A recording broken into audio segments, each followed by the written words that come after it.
Hello friends, अस्सलाम वालेकुम। मैं हूं रुमेल और आप देख रहे हैं इंफॉर्मेटिव वीडियोस। दोस्तों, शेखुपुरा की तारीख में एक ऐसा शख्स भी गुजरा है जिसने कानून से सरेआम ऐलान जंग किए रखा था, लेकिन हर अरूज को एक ना एक दिन जवाल आ ही जाता है। ये बात आपने ज़रूर सुनी होगी।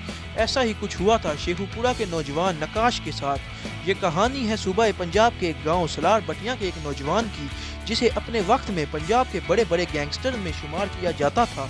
जी हाँ, वही शख्स जिसने अपने एरिया के हदूद के बाहर ये बोर्ड लगवा रखे थे कि इस इलाके में पुलिस का दाखिला ममनू है, खिलाफ वर्जी करने वाले अपने नुकसान के जिम्मेदार खुद होंगे। कहा जाता है कि अपने वक्त में नकाश उर्फ काशी बट्टी का अपने इलाके में इतना असर व रसूख था कि पुलिस भी इसके इलाके में जाने से घबराया करती थी। सलार बटिया का शुमार पंजाब के उन इलाकों में होता है जहाँ पर असला और मुंशियात फरोशी अरूज पर हुआ करती थी। सलार बटिया में शुरू होने वाले कत्ल गैरत की तारीख पाकिस्तान बनने से कई पहले की है, जबकि इन खानदानों की दुश्मनियों में कई मासूम खानदानों के लोग भी मारे जा चुके हैं। 1990 में यहाँ के तमाम जुराइम पेशा अफराद 3 बड़े गिरोह में तकसीम हो चुके थे, जिनमें एक था नंबरदार ग्रुप, दूसरा बहू भट्टी ग्रुप और तीसरा अल्ताफ ग्रुप था। एक दूसरे की मुखालफत की वजह से ये तीनों ग्रुप एक दूसरे के सर बड़े बेकार रहते थे। दुश्मनी और झगड़ों का ये सिलसिला वक्त गुजरने के साथ साथ और बढ़ता चला गया। 2005 में इसी गांव में मुजम्मिल नामी एक शख्स का कत्ल हो गया, जिसके बाद दुश्मनी का एक नया और ना ख़त्म होने वाला सिलसिला शुरू हो गया और इसी के साथ ये तीनों बड़े गिरोह 2 गिरोह में तकसीम हो गए। इन 2 बनने वाले गिरोह में एक अल्ताफ उर्फ ताफू ग्रुप और दूसरा नकाश उर्फ काशी भट्टी ग्रुप था। यहाँ पर जुराइम की शरह में इस कदर इजाफा हुआ कि इलाका मकीनों ने इस इलाके को छोड़ना शुरू कर दिया।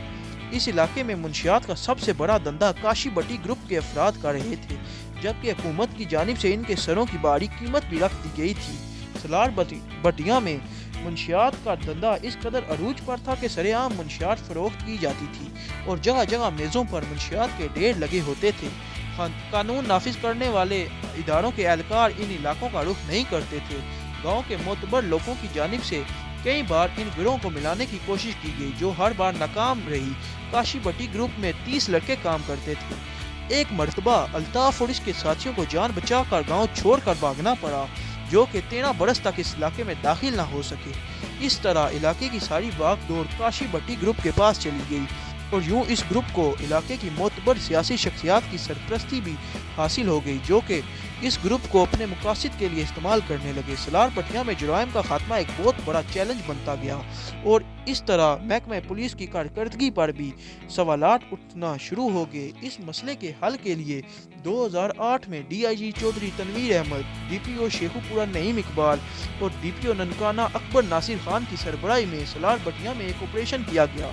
इस ऑपरेशन में पुलिस और काशी बट्टी ग्रुप के दरमियान मुकाबला जारी हुआ, जो कि कम व बेश 36 घंटों तक जारी रहा। इस ऑपरेशन के दौरान काशी बट्टी ग्रुप ने पुलिस के खिलाफ भारी हथियारों का बेदरेग इस्तेमाल किया। 36 घंटों के मुकाबले के बावजूद भी पुलिस को नाकामी का सामना करना पड़ा और किसी भी मुलजिम को गिरफ्तार किए बिना ही पुलिस को खाली हाथ वापस लौटना पड़ा। मगर इसी दौरान पुलिस ने बड़ी मिकदार में रॉकेट लॉन्चर समेत कई बड़े हथियार अपने कब्जे में ले लिए। इस वाक़े ने काशी बट्टी ग्रुप को इलाके में मजीद ताकतवर और मुस्तहकम बना दिया। इस ऑपरेशन में नाकामी पुलिस एहलकारों के लिए बड़ा दचका साबित हुई, जबकि आला अफसरान और महकमे का मोराल भी बुरी तरह मुतासिर हुआ।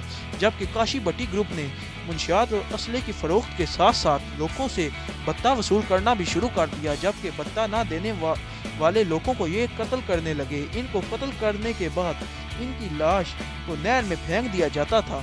2011 में नए DPO ने बख्तर भर गाड़ियां लेकर पूरे इलाके पर चढ़ाई कर दी। इस बार भी काशी बट्टी ग्रुप ने 14 घंटों तक पुलिस का मुकाबला किया, मगर पुलिस की बेहतर हिकमत अमली की वजह से काशी बट्टी की टांग में गोली लगी, जो एक टांग से महरूम हो गया और इसका भाई इमरान उर्फ मानू भी मारा गया और जबकि कुछ पुलिस एहलकार भी शहीद हो गए।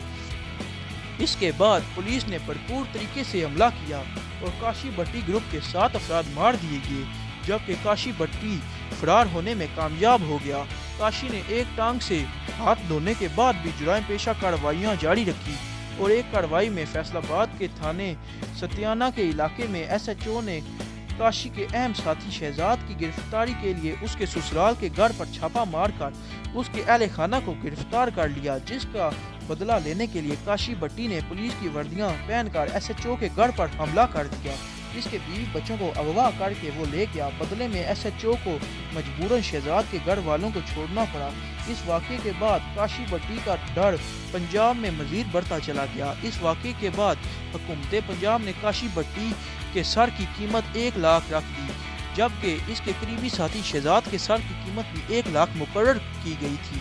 ہر جگہ پولیس کاشی بٹی کے لوگوں کو ڈھونڈنے میں لگی ہوئی تھی، مگر کامیابی حاصل نہیں ہو رہی تھی۔ ایک دن کاشی بٹی کے ایک ساتھی کو تھانہ ہانکا ڈونگرا کے اہلکاروں نے گرفتار کر لیا تو کاشی بٹی نے ایک بار پھر اپنے ساتھیوں کو لے کر تھانے پر حملہ آور ہوا۔ کاشی بٹی کی دہشت کی وجہ سے پولیس اہلکار مزاحمت نہ کر پائے اور وہ اپنے ساتھیوں کو فرار کرانے میں ایک بار پھر سے کامیاب ہو گیا۔ اس ساری صورتحال کو دیکھتے ہوئے شہباز شریف جو اس وقت وزیر اعلیٰ پنجاب تھے، انہوں نے ریجنل پولیس آفس شیخو پورہ کو DIG ذوالفقار چیمہ تعینات کرنے کا فیصلہ کر لیا اور انہیں خصوصی طور پر کاشی بٹی گروپ کے خلاف کارروائی کرنے کی ذمہ داری سونپی گئی۔ 9 جون کو پولیس کو اطلاع ملی کہ کاشی بٹی اپنے ساتھیوں کے ساتھ ایک تاجر کو شیخو پورہ کے علاقے ہانکا ڈونگرا سے اغوا کرنے جا رہا ہے۔ پولیس نے مکمل تیاریوں کے ساتھ علاقے کا معائنہ کر لیا اور جیسے ہی کاشی بٹی اور اس کے ساتھی اس علاقے میں داخل ہوئے تو پولیس کے ساتھ مقابلے کا آغاز ہوا۔ اس بار بھی کاشی بٹی گروپ کی جانب سے بھاری اور جدید اسلحے کا استعمال کیا گیا، تاہم اس دفعہ پولیس کو کامیابی ملی اور کاشی بٹی اور اس کا ساتھی شہزاد موقع پر مار دیے گئے، جبکہ دیگر ساتھیوں کو گرفتار کر لیا گیا اور یوں شیخو پورہ سے کاشی بٹی گروپ کا خاتمہ ہو گیا۔ ایسی ہی معلوماتی ویڈیو دیکھنے کے لیے آپ ہمارے اس YouTube چینل کو سبسکرائب کیجئے۔ آپ سے انشاءاللہ اگلی ویڈیو میں ملاقات ہوگی، تب تک اپنا اور اپنے گرد و نما کے لوگوں کا خیال رکھیے گا۔ اللہ حافظ۔